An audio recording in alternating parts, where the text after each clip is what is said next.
righty. So, Alexi, thank you so much for joining me today. Really appreciate you being here. We're going to talk about teen coaching, and because I've been working with your gorgeous daughter for coming up to, if I look at the month, we're heading close to a year now, which has been an absolute delight for me. I would love to hear from you. What was it that prompted you to explore teen coaching? Yeah, look, I guess for my daughter, it was a bit difficult, the transition between year 10 and 11.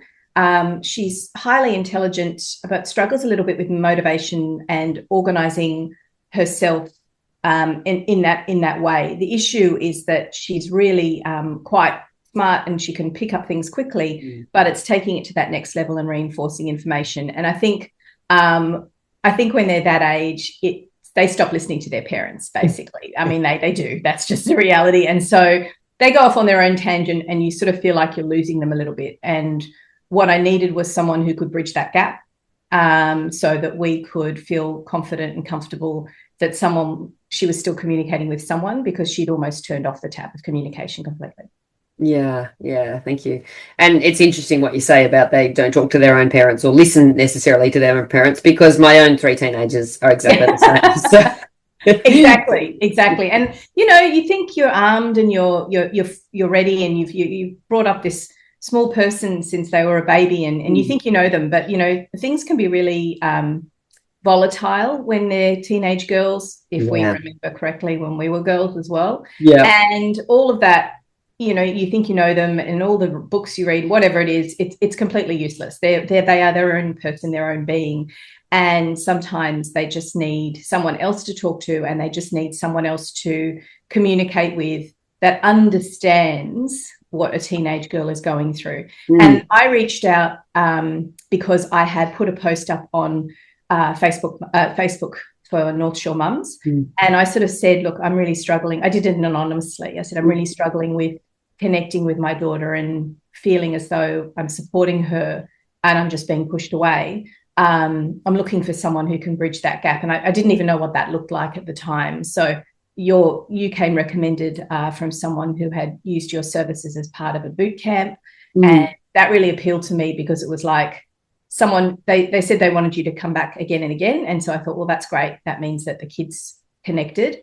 And that's what my daughter's done. She's connected with you. And we've, I guess, felt comfortable and confident enough that we're getting the communication back from you. We don't need it from her necessarily. And she's got someone to talk to that Mm. understands her, but isn't family.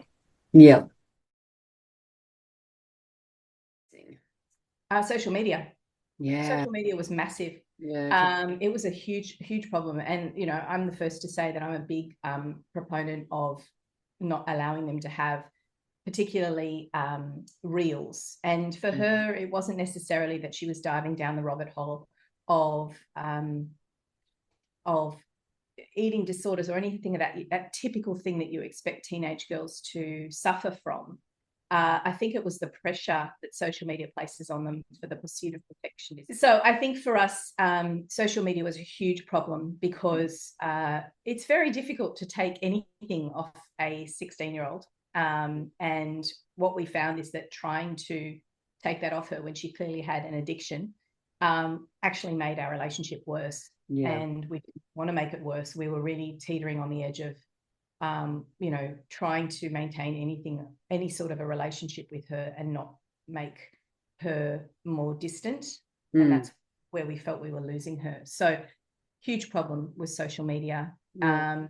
She, as I said, was also highly intelligent, and we wanted her to capture that intelligence and make the most of it without pressuring her to get the 99.9. That wasn't what it was about for us. It was really just make the most of the skills and the attributes that you have, and don't get to the end of this, because we all know the HSC is huge, really just about getting to the end. But when you get to the end of it, make sure that you feel like you've done your best. We don't care what the best is. We don't care about the mark. We just care about making the most of the I guess the skills that you have. And so we couldn't do that. We were losing touch with what was happening in her life, and we needed to reconnect, and we didn't know how to do that. We were really struggling. Mm. So as you reflect back then on what's changed over the course of the year, how would you say that the coaching that I've done with your beautiful daughter, who has so lent into the coaching as well, which, you know, makes my job easier. She's been very involved. Yeah, that's what we found really surprising. We found it really surprising because she had been through counselling services before, but she had very clearly said to us, I do not want a mental health assessment. I do not want a psych. And we knew innately that she was suffering from mild depression and was really struggling because sleep was affected, eating was affected. She couldn't find the balance between all of those things. She just didn't have control of those different aspects of her life. And again, not listening to any advice that we could possibly give. And so the change happened, I think, because she was able to connect with you and feel comfortable and confident. And we had a real hands-off approach. The similar thing to what we did when she was younger and had sought counselling. We just went, this is your relationship. This is your time with Katrina. So we just you know took the foot off the accelerator, I think, is the other thing. And that's something that we needed to do as well. And it was great to have your guidance on how we could do things at our end. But knowing that she had you to talk to gave us the confidence to stop putting so much pressure on her. And when I say pressure, I don't mean academic pressure. I don't mean, it was more like just be you. But that felt like that was slipping away. So I think over the course of the year, she was able to step into her own shoes a little bit more confidently and comfortably. And we were able to sort of back off with all the pressure and say, okay, you do the HSC, you want the way you want to do it. And she's really stepped up, which is nice, without stressing and without having to worry about all the pressure of the mark and everything else. So that's really been good. Well, we have another daughter as well. And I think their relationship have always been incredibly close because they're very close in age. And they've always been incredibly close, but also always lent on each other. And I think that our other daughter was feeling like she was losing her as well.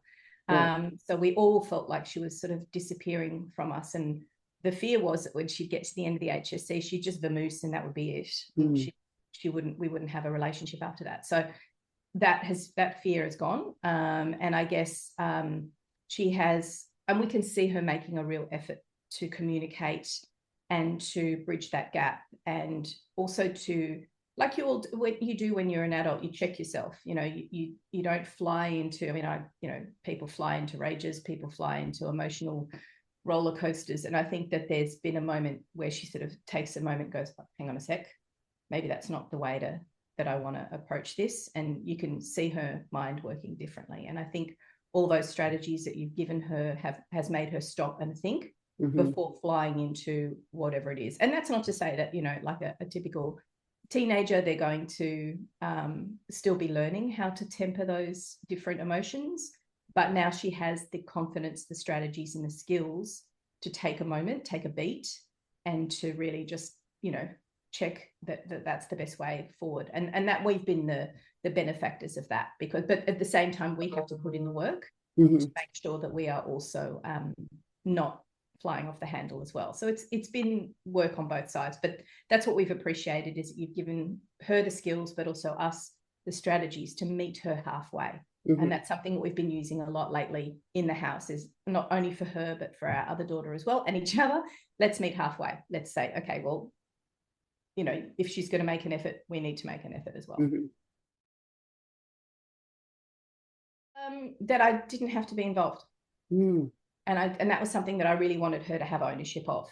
And right from the beginning, I mean, she's a very confident, she's very in control, just not the right way of doing things at the time, but she really wanted to take control of this. And that was very easy to slip into. It's just her being able to have ownership of this process. Yeah. Definitely just give it a try. And what I really appreciated was being able to sit down and explain and feel comfortable with talking to you about what we were worried about. And then you just absorbed that, took it all in, and then went with the program, which was really great. So it doesn't require a lot of effort at the beginning, but as I said, it helps to have those strategies along the way to meet halfway as well. And so I think definitely it's not something I was considering at the time. I was trying to push her towards a psychologist, but I'd also had experiences of my own that it's really hard to find the right person to connect with. Yeah. So I think anybody who's considering it, I would say, enable them, offer them the opportunity to be able to sit down and talk with you. And if the connection is there, then definitely go ahead and try it for a couple of terms. But the difference has been remarkable. Fantastic. Thank you. Anything else you'd like to add? No, I think I covered everything. Fantastic. Let me pause the recording.